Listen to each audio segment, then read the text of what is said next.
Hello, my name is Father Nicholas Hadzelis. I'm the priest of St. Demetrius Greek Orthodox Church in Fort Worth, Texas.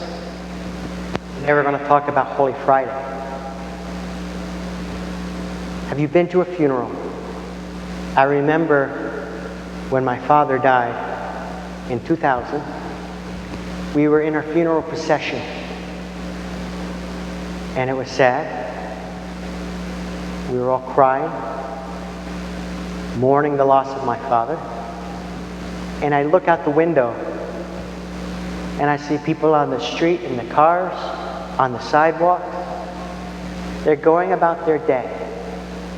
And my thought was, don't they know what has happened? My father has died.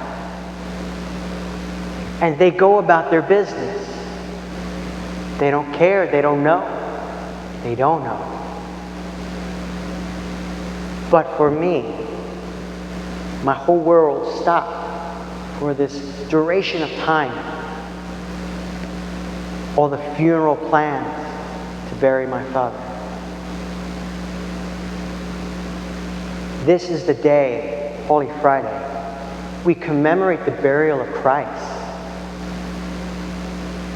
As if the whole world did stop. The earth quaked. The sky darkened. And still today, all of us feel the effects of the crucifixion and burial of Christ. Because we still share in the hope of the resurrection. When Jesus is buried,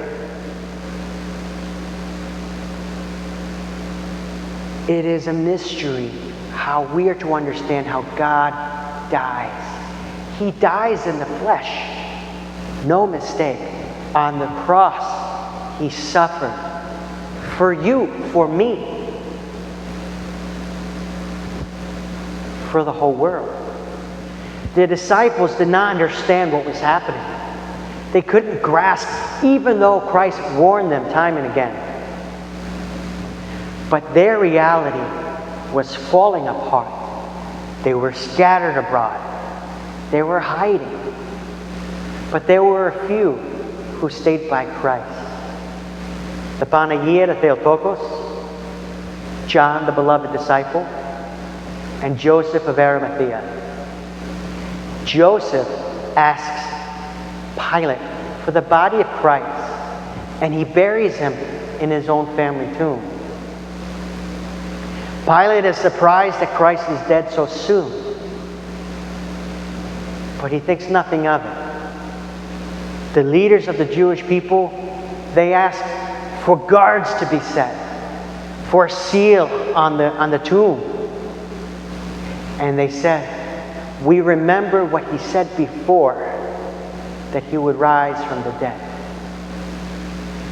Unless his disciples steal his body in the night, the second deception will be worse than the first. The reality was no deception. And the consequences were so much greater than just Christ teaching a new teaching. That Christ showing a different way of living, showing compassion to one another, even the sinners, the Pharisees, the publicans, the harlots. He showed compassion to the untouchable, the unspeakable, the unlovable. And we crucified him. But when he is risen from the dead, the whole world is turned upside down again. We are thrust into a new reality that the ripple effects we are still feeling today. That God is crucified on the cross for us, and He is risen for us. When we were unlovable, He loves us. And though we may be unforgivable, He forgives us. Within the church, during the services on Holy Friday, It's a Vesper service where we take Christ off of the cross. And like Joseph Arimathea, we wrap him in clean linen clothes. And we shroud him. And we put him in the tomb. The altar, darkened, becomes the tomb of Christ for us. And eventually he is put on the Kouroukion that is beautifully decorated.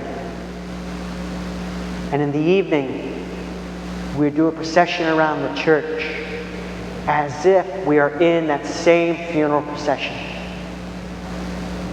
This year will be different. But the years pass. We'd see cars drive by. We'd see people stare at us. What are we doing? Oblivious to what has happened in our lives. That Christ is crucified and buried. They'll go about their business. But we will continue this holy work of reverence and love and worship of Jesus Christ. His epitafios is carried around the church. We sing beautiful hymns of lamentation, of mourning. But all of this mourning is followed by the glorious resurrection, the joyful news of an empty tomb, the hope of all Orthodox Christians. Holy Friday is the funeral service of Christ, that although he dies and is laid in a tomb, we should have no fear of the tomb from this time forth. Because Christ conquers death through his own death. So we may live a new life in Jesus Christ. Thank you for joining me today. Thank you for having me speak to you. God bless you. Kalopascha. Kali Anastasi. Christos Anesti. Christ is risen.